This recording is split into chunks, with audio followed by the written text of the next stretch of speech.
லா இலாஹா லா இலாஹா இல்லல்லாஹு இல்லல்லாஹு முஹம்மதுர் முஹம்மதுர் ரசூலுல்லாஹி ரசூலுல்லாஹி அல்லாஹும்ம ஸல்லி அலா முஹம்மதின் வ அலா ஆலி முஹம்மதின் வ பாரிக் வ சல்லிம் அலைஹி.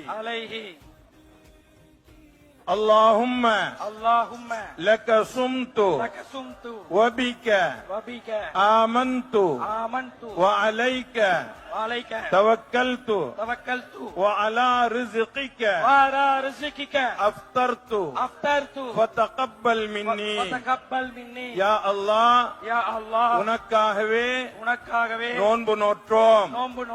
உன்னுடைய அருளாலேயே நோன்பை திறக்கின்றோம். எங்களுடைய நோன்பை